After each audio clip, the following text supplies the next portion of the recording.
Okay. All right, we're going to talk about, this is our test review for the 7th grade. Test review.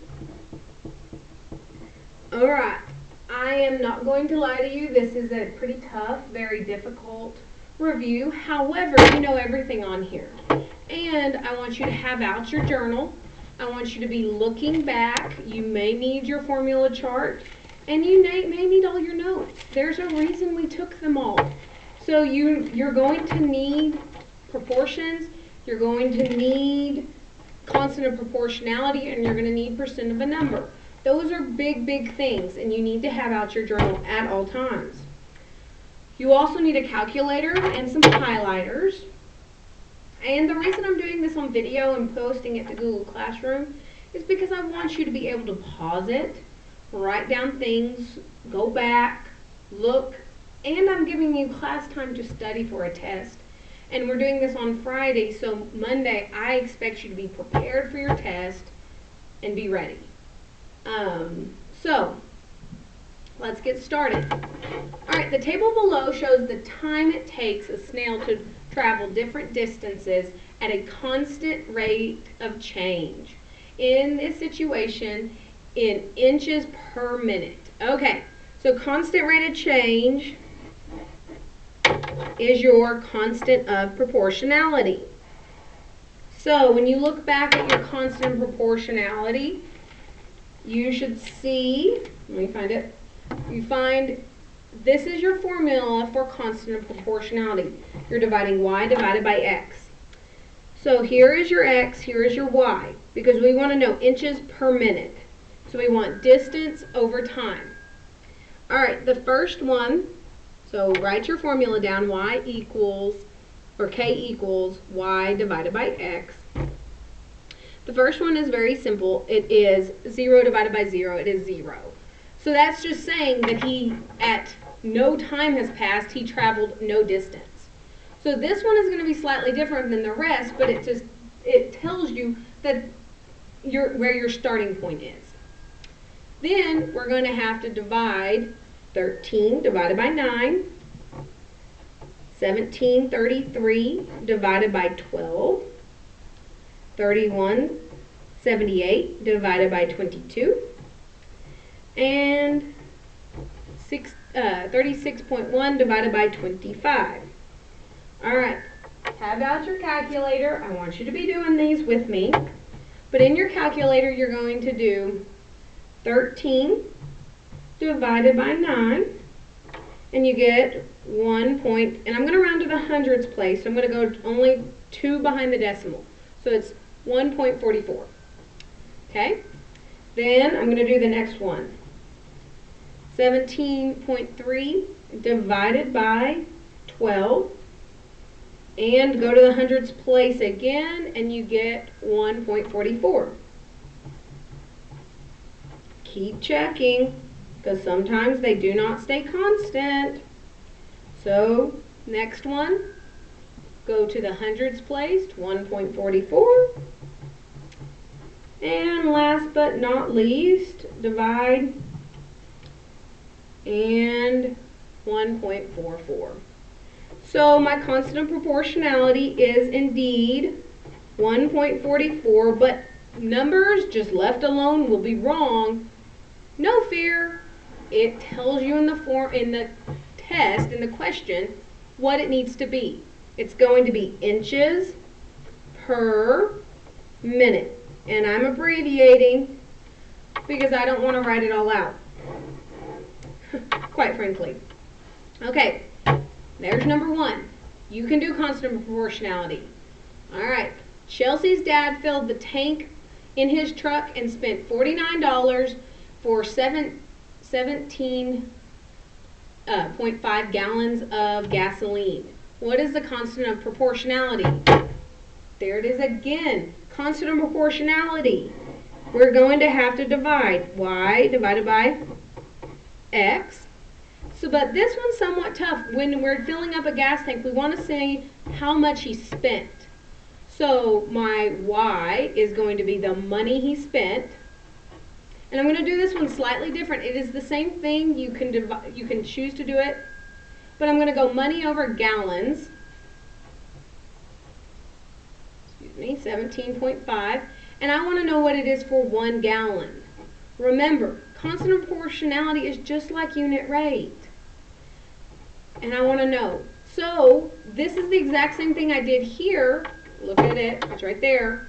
So I could just divide those. Or I can solve it like a proportion, 49 times 1 divided by 17.5. I'm going to do it the cheaty way, and I'm going to go 49 divided by 17.5. So 49 divided by 17.5, and you get 2, x equals 2.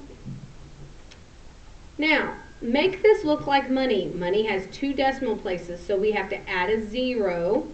And it's money, so we have to do the $sign. So each gallon of gas costs $2.80 in this problem when Chelsea's dad filled the truck. Okay, so that's your answer. Now let's go to number 3. The cost of Miss Duncan's electricity bill increased 8% to $112.80.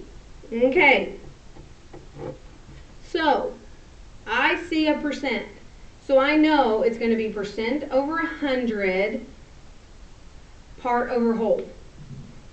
Okay, so percent over 100, and this is what it changed to. So we're going to do 112.80, and we're going to increase it. So we're going to have to have subtracted here in a moment, or excuse me, added. Or it's changed by 8%, so we have to subtract it, excuse me, because this is the after thing. So we're going to multiply 8 times 112.80 divided by 100, and so we get 902. Now, that is how much it increased by, guys, just like we did tax. This is how much it increased by. So I'm going to have to subtract it because I want to know what it was before I added that. So I'm going to subtract those. Yes, this is a 2-step problem. So 112.80, and I'm dropping that, or I can drop that, minus 902. And so my answer is 103.80 or 78. Guys, do not get tricked by this. I bet anything that is going to be an answer choice when you solve a problem that looks a lot like this, they're going to try to trick you. You have to do this second step when you're doing an increase by. Remember, you either do it before or after. If you need to, rewatch the video on percent increase where I talk about this in length. Okay? Remember, you can do it before or after. It doesn't matter, but you have to do the second step. Alright. On to the next one. Tosh was pricing ice cream for a party. The store sold 4 different brands. So, of the same ice cream. The unit cost of the different brands and place them in order from least expensive to most expensive. So, what is this otherwise known as? Least to most expensive. It is the least to greatest. Write this down so you know what order you're putting them in. Now, how do we find unit rate? Remember, money goes on top, and you want to find it for 1. So, there's the first proportion. Here's the second proportion. And yes, guys, this is that part, the reason this is a hard test is because this question requires 4 proportions. I'm going to write this one in here because I kind of ran out of room. It requires you to solve not 1, not 2, but 4, and then put them least to greatest. Sorry, that's what it does. So we're going to do it. So the first one is $6.80 $3.90 times 1 divided by 6, and you get 65 cents per ounce. So this is 65 per ounce. Okay? Now do the next one. $3.77 times 1 divided by 6.5. And this one is 58 cents. I'll put dollar signs on these, sorry guys. Per ounce. Next one, $4.80. Oops, you can't see it, sorry. Oh, still got a glare. Divided by 8 is 0.55 per ounce. And last but not least, $3.25 times 1 divided by 5. And so that is 65 cents per ounce. All right, let's evaluate these now. 65, 58, 55, and 65. So we got to put these in least to greatest. So what is the least out of these? If you said scoops at 55 cents, you were right. So scoops at 55 cents per ounce. You got it. That's the least expensive. Let's go to the next one. So this one's out. Now Blue Bunny at 58 cents is the next one.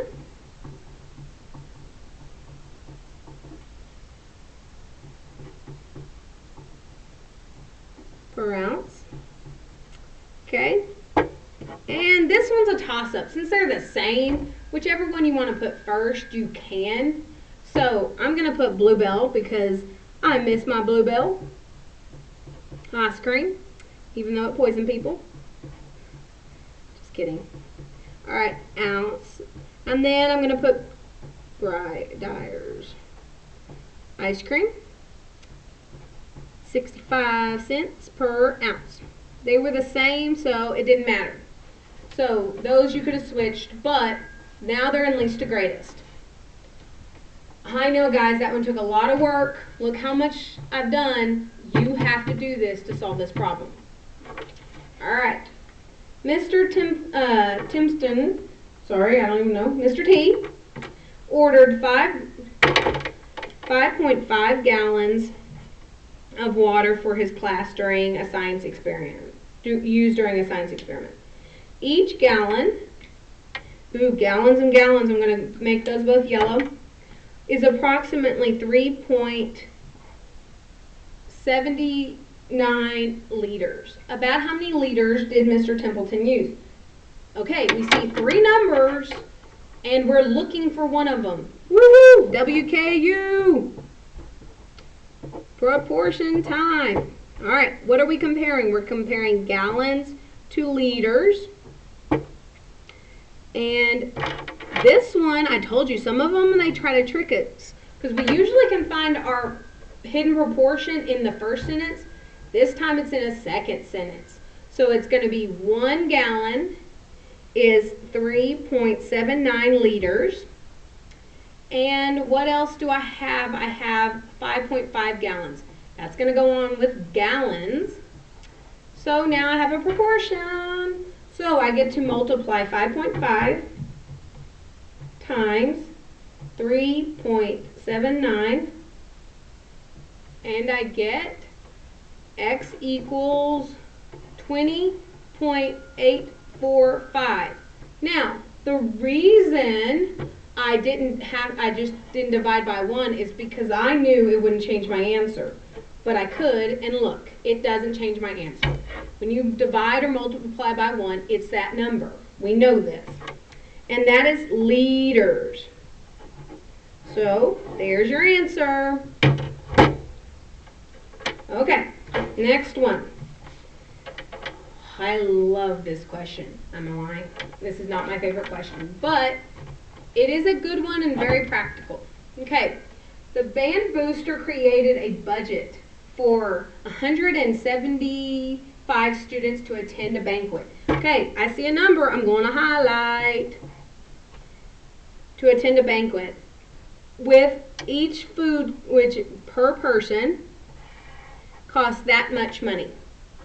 If a number of students attending the banquet was 72% more than expected, then how much would the amount budgeted for food increase? Okay, here we go. How much would it increase?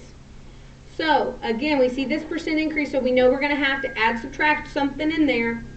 All right, so here is how much we need, and we know there are 72% more people. This right here is going to be at the end. Think about this at the end when we're trying to find the final price, okay? So we're going to wait till the end. We're going to deal with 175 and 72%. When I see a percent, I always have to put it over 100. And students are right here. So I don't know how many more students 72% is. So I need to cross multiply and divide. Here we go. 72 times 175. Now I have to divide by 100, and you get 126 students. This is not our answer, sadly. This is how many more students there are. Because it says if the number of students attending the banquet was 72% more than expected, how much more would they have to budget for food? Well, we know each person costs this much. This is how many more people are attending. So we're going to have to multiply our 126 more people times the price. It's like I'm buying a Happy Meal for every 100, and instead of adding this 126 times, I'm just going to multiply. So here I go, trusty Dusty, times, and I get $472.05. 50 cents. Remember, 2 decimal places. This is going to be my final answer. This is how much more they have to spend than what they originally budgeted. They had to spend almost $500 for those new students. But you had to do the proportion first, then deal with the price. And this is a tough one, but you use your hints of more to tell you I was going to have to either add or multiply. And the percent, always set up a percent proportion. All right, number 7, we're halfway there. Okay, the water readings on a tank, what is the constant rate of change? All right, this one is my least favorite question on the test. And there's one that's a whole lot like this on the test, and I don't like it. But that's okay. We're going to take away all the stuff that's not needed. Because this isn't really a hard question, it's just tricky. Remember, constant rate of change. We're looking for how much it changes. So, think of, and it says in 1 hour or per hour.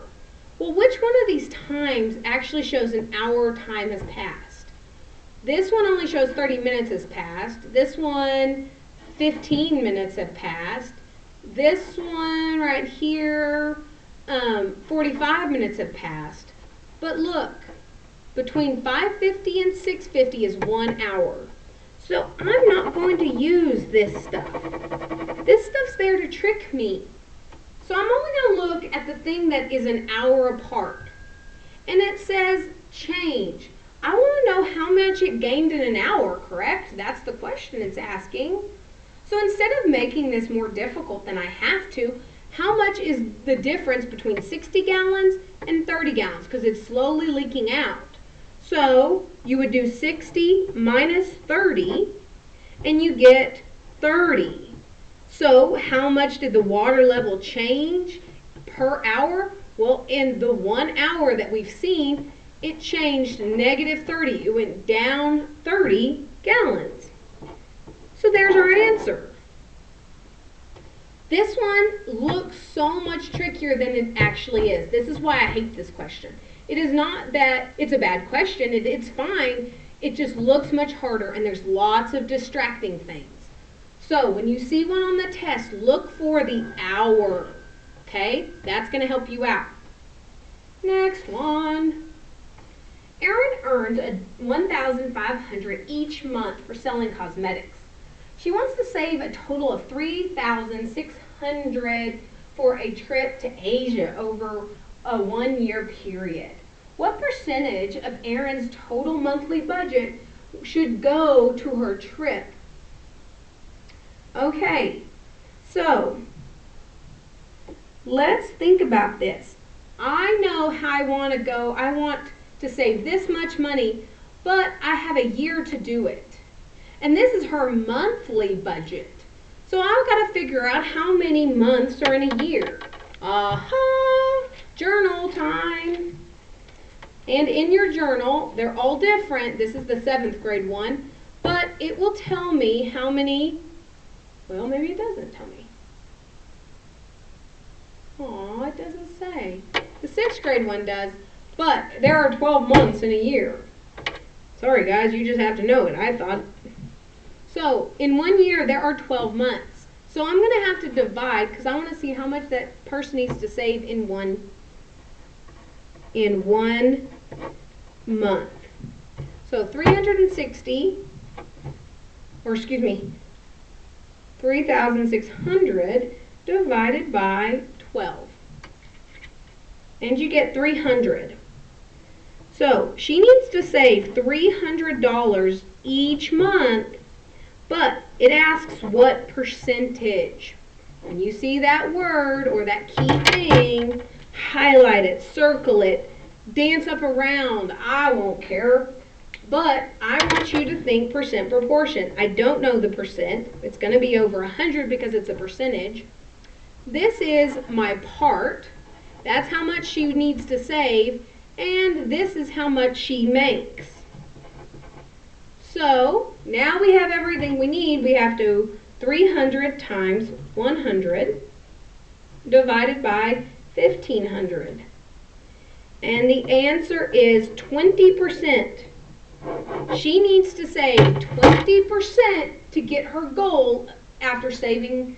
So she has to, in real terms, she has to save $300 of her $1,500 paycheck, and that is 20%, which is a pretty high percentage, but her trip to Asia seems like a fun thing, and she's got a year to do it. That's this division. We have that 1 year separation. So this is a very simple proportion, but you have to divide first to find out how much it is over that 1 year period. So don't let that part trick you. Okay, this is another one that looks so much harder than it is. I guess you see all these shapes and you see these words and you're like, whoa, I can't do this. Yeah, you can. The following figures are similar rectangles and have a proportional relationship. The base and the height of each triangle. What is the constant between the lengths of the bases and the height of the rectangles? So, what do you have to do? This is your bases. This is your heights. So you just divide them. It is constant of proportionality. Y divided by x.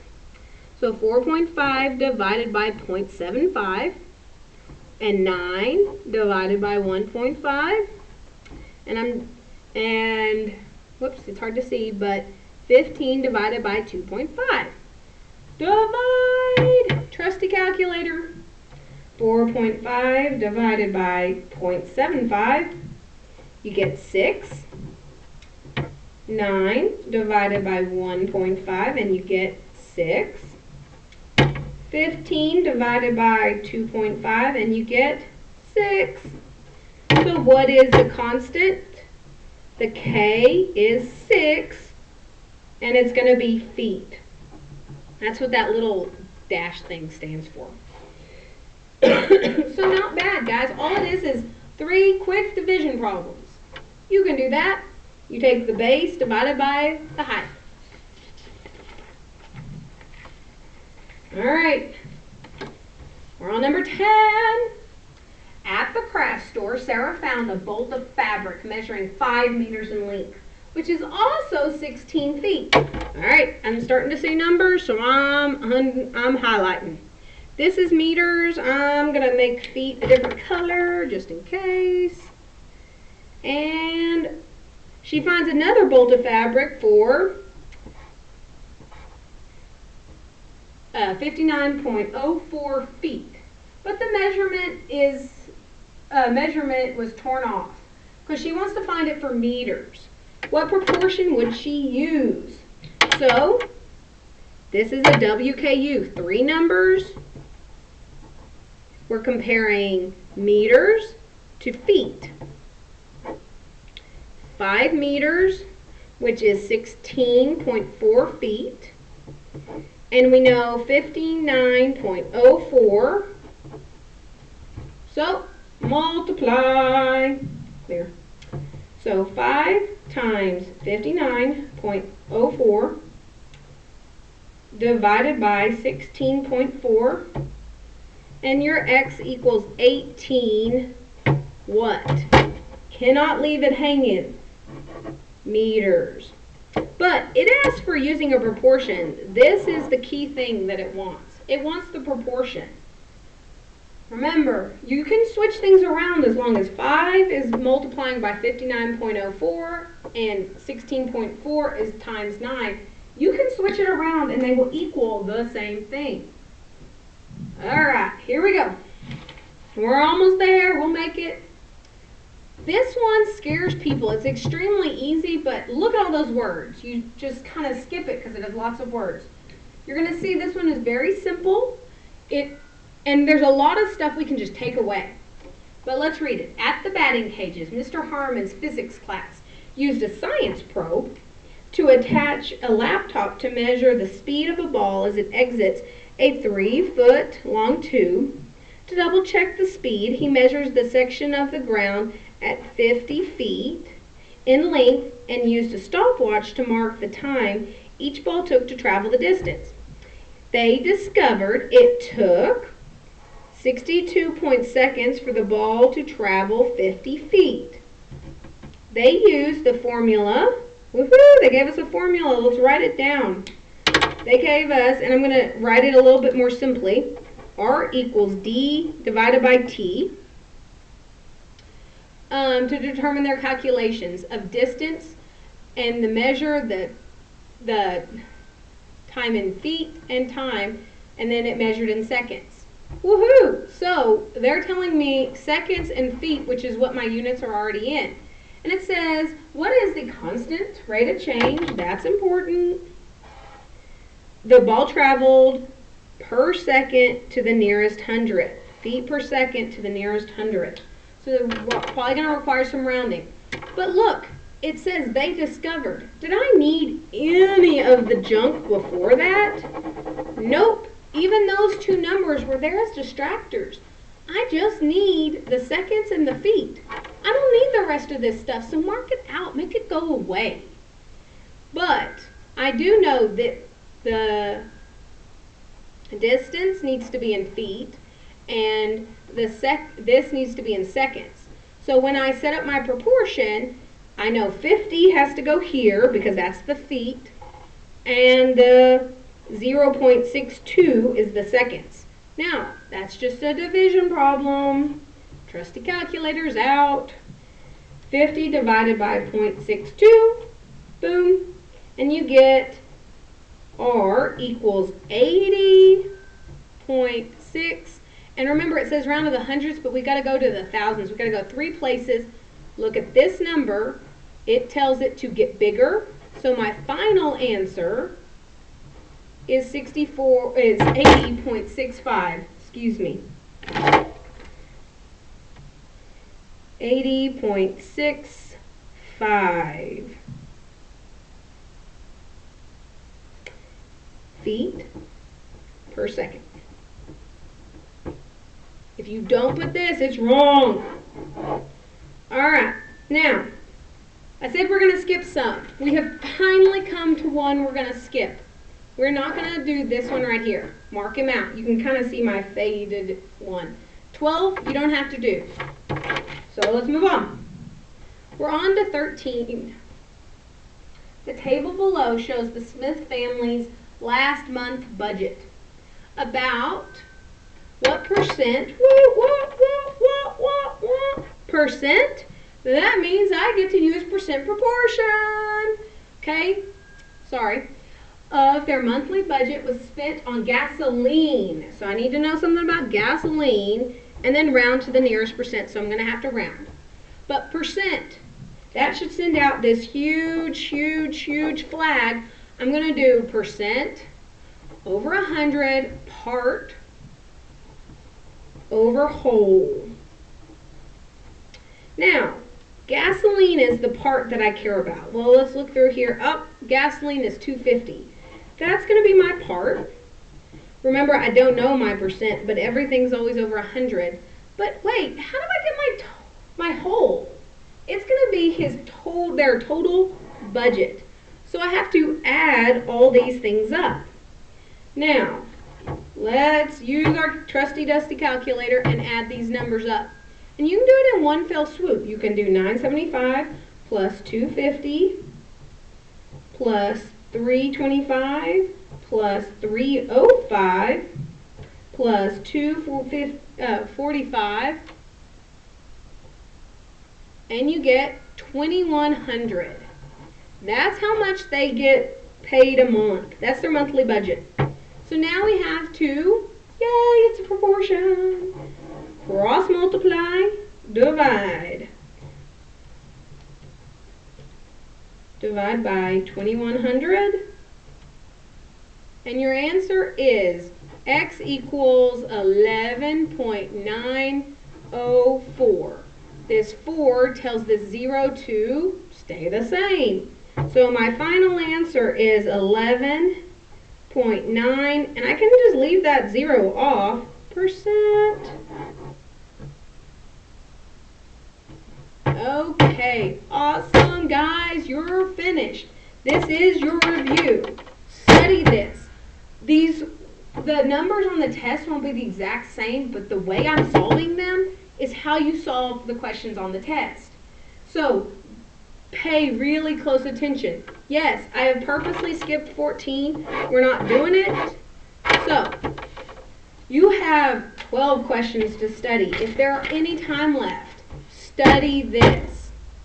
If there isn't time left and you didn't get to finish watching the video, I'm sorry to give you homework on a weekend, but it's watch a video and make sure you understand. So please make sure you have this ready because we are taking the test Monday. I've pushed it too far.